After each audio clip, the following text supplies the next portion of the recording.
Apprendre aux enfants et aux adolescents à communiquer autrement me semble aujourd'hui d'une nécessité et d'une urgence vitale.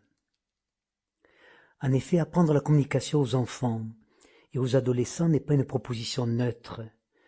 Elle est chargée de beaucoup d'espoir, de beaucoup d'interrogations et aussi de beaucoup de risques.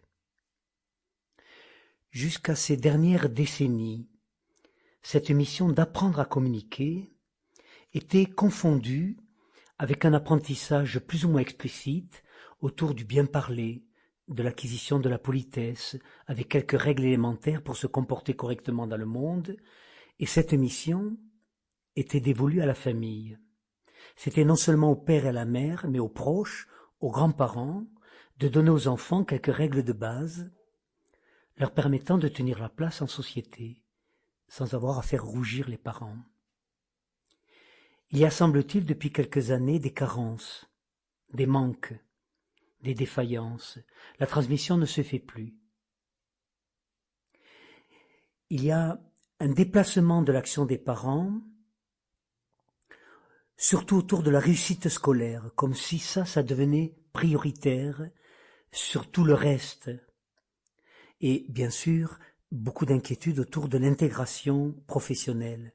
Et ces deux priorités, réussite scolaire, intégration professionnelle, semblent avoir pris le pas sur les autres missions, sur les autres tâches qui incombent pour moi à la famille, qui est d'apprendre les règles de la socialisation, les règles du savoir-être, du savoir-devenir, du savoir-créer. Ça veut dire, en quelques mots, de savoir communiquer.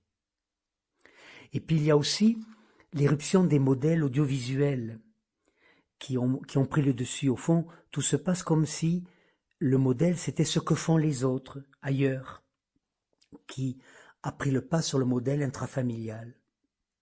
Et en fait, en ce début du XXIe siècle, il y a comme une sorte de démission implicite de la famille qui pense, à tort à mon avis,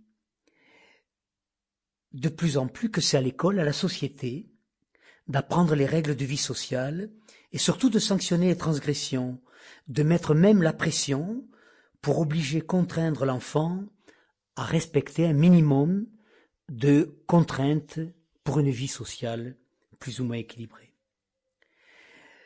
Je crois que je ne révèle rien de sensationnel en disant que l'incommunication domine aujourd'hui, que si l'expression des enfants et des adolescents s'est développée depuis une ou deux générations, leur capacité...